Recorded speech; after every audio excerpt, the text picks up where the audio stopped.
Hi guys, welcome back to our channel. Today we're going to be talking about something that is really near and dear to our hearts. And it's something that we really couldn't talk about early on in the process because it was very raw and we were very emotional about the experience. But we wanted to talk about our little baby and how she had bleeding in her stool at a very young age of about 4 weeks of age. So this video is going to be broken down into 3 parts. The first part is our experience, then it's going to be followed by...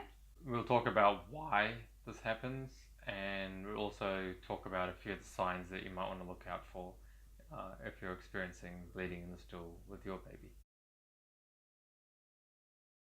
And so this was really a traumatic experience, obviously for her, who was unable to communicate her experience with us and what was going on with her, and of course with us as being new parents, having a new experience, having what we thought to be an absolutely perfect diet, foolproof, bulletproof diet, and having our baby having blood, streaks of blood in her nappy. For us, and especially me as someone who deals in terms of a job with people who have blood in their stool, I deal with helping people who from IBDs. It was quite hard for me to see that happen to my own child. And you know, when the first time it happens, you think, what is going on here? So just to make it clear, Alia was exclusively breastfed for almost the first year of her life, and we've done another video about that, so you can check it out up there. But it was really strange for us because we didn't realize that if you're just breastfeeding, that you can still have certain complications. Absolutely, and from our experience, the midwives, the doctors that we spoke to were equally baffled. Yeah, definitely. Yeah. So we're just going to run through a quick history of our experience of what happened, and then talk to you a little bit about what we did. Obviously when that first happens, you start to do some research, right? We started looking into what is going on here. And it was quite confusing initially, wasn't it? Because the only thing that we could find that could cause bleeding in the stool was cow's milk or protein from dairy that would go through the mother's milk into the baby. So the baby having some sort of allergic reaction to the cow's milk protein. And obviously being vegan, you weren't consuming it. No. And so it was really confusing for us. I mean, I don't know whether you have anything to add to that. Yeah, I mean, when we spoke to specialists at the hospital, well, the first question they had was, "Are you consuming dairy?" And we said, "Absolutely not. That's very strange that should occur when you're consuming dairy, and we're obviously not." And I mentioned that I hadn't been for a number of years, so there would certainly be no trace of that in my body. No. And the strange thing with what happened is, you know, sometimes you find that the child can start losing weight or not have an appetite or be particularly irritable. Yeah, and Alia was displaying none of these behaviors. She wasn't even, slightly, didn't show signs of discomfort either, which you would expect if there was blood present in your stool. Yeah, and for that reason, again, the confusion was even greater. And so the only symptom we were seeing was that she is having bleeding in her stool, and we'll put a couple of pictures of what it looked like, just in case anyone finds it useful. But so the first thing we did was, obviously, we didn't want to take any risks, so we took her to the hospital, and we actually got discharged within 2 hours. So this was a really interesting thing because the doctor said she's growing fine, she's showing no signs of distress, she's still feeding regularly. No fever. No fever, yeah, no temperature at all. And so he said, well, you know, your diet's really good, you don't drink any cow's milk, and so, you know, you're free to go almost in a way. And if you... Good luck, almost. No questions answered. Yes. And although we felt some sense of relief that we could tick a box off our list, there were still many questions looming. That's right. especially the fact that the bleeding was continuing. And so obviously being in the field of nutrition, I just kept on researching because obviously I wanted to find a solution. And I came across this study which was done in 2005, and it was mainly done on children with colic. But I just thought it was interesting because they listed a few different types of proteins that could affect babies, and obviously that included cow's milk, it included eggs, it included tree nuts and peanuts and wheat, soy, and fish. And out of all of those proteins that can cause gastric distress in babies, the only one that we were consuming on a more regular basis was wheat. Very, very regular basis. I thoroughly enjoyed eating bread, and particularly rotis. My mum makes the best rotis, and so I really enjoyed. I was eating a lot as well, so it wasn't a question of having wheat once in a while. I was having it on a daily basis, and if it wasn't rotis, we were having pizzas and pasta. So wheat was featured high on our daily menu. So I guess we just had a chat, didn't we, about stopping it? I think initially you were a bit reluctant, but that was that was a bit of advice from friends and family to say, why would you stop eating this, because wheat is good for you. And people would already think that our diet was restricted as it is, so why are you taking another thing out of your diet? What are you going to eat now? And but really, I was consuming just as much rice, so it wasn't a case of not knowing what to eat. I knew what to eat. Otherwise, it was just a matter of going, okay, well, if this is a possible cause, then let's give it a go. Let's try and stop. Let's stop and see whether this could be the answer to our problems. Yeah, so we decided to stop, and both of us stopped because I didn't feel like it was fair for me to be consuming it. And you were being very supportive. That was the thing. Yeah, and so I stopped eating for a long time, and I hardly ever eat it now. Maybe not even once a month. But what happened?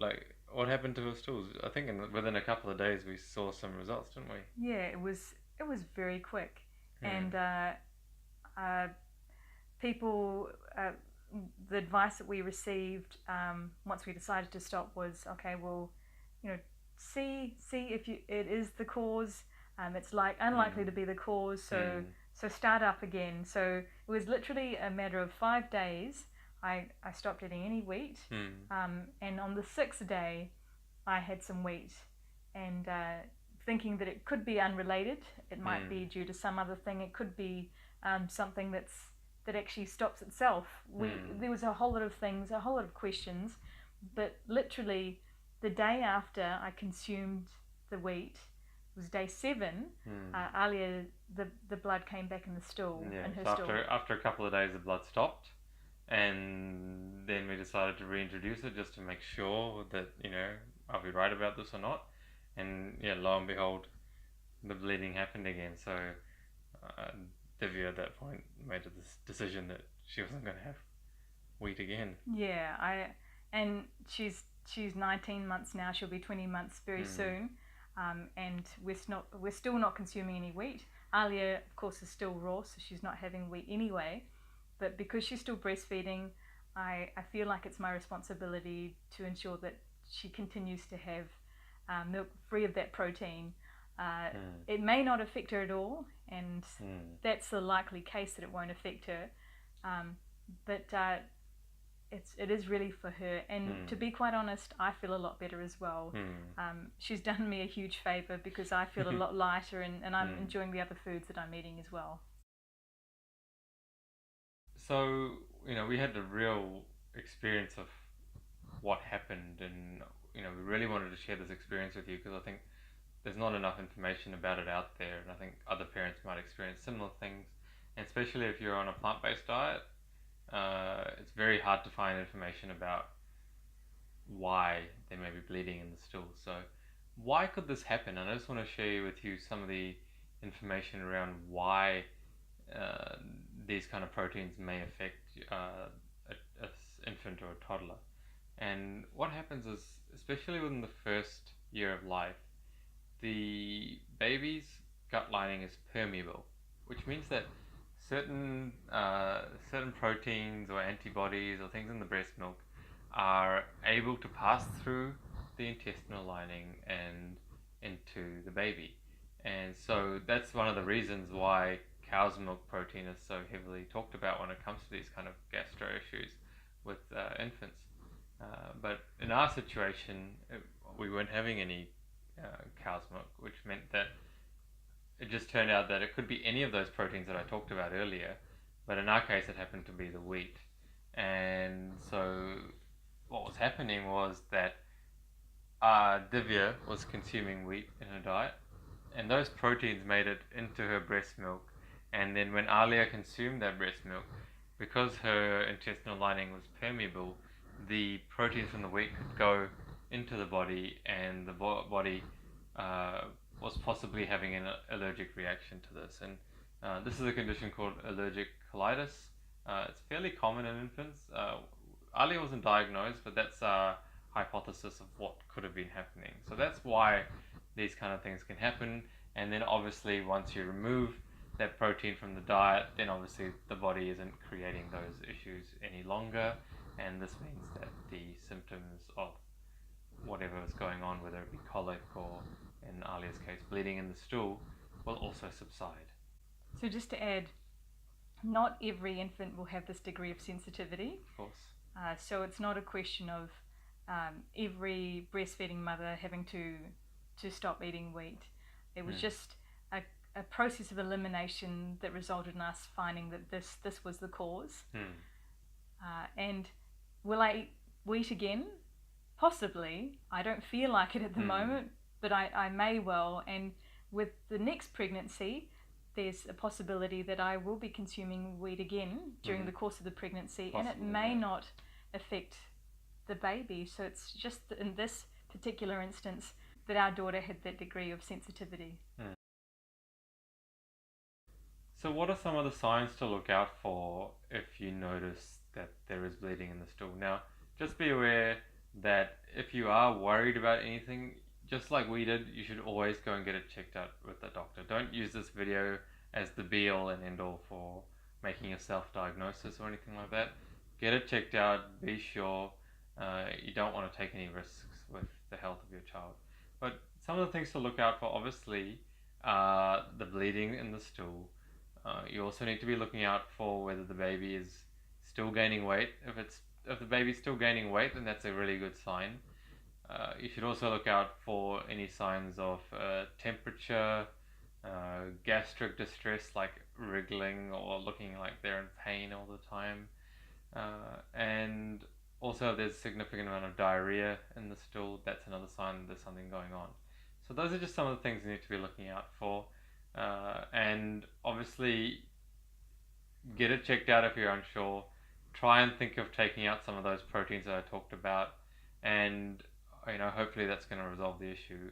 But as I said before, this is not a video designed to diagnose a condition or anything. It's just sharing our experience of what we did and what worked for us. Now, if you found the information in this video useful, make sure you let us know by liking or letting us know in the comment section. If you want to see more videos like this, hit that subscribe button. Thank you so much for watching, and we look forward to seeing you next time. Okay, bye. See you guys.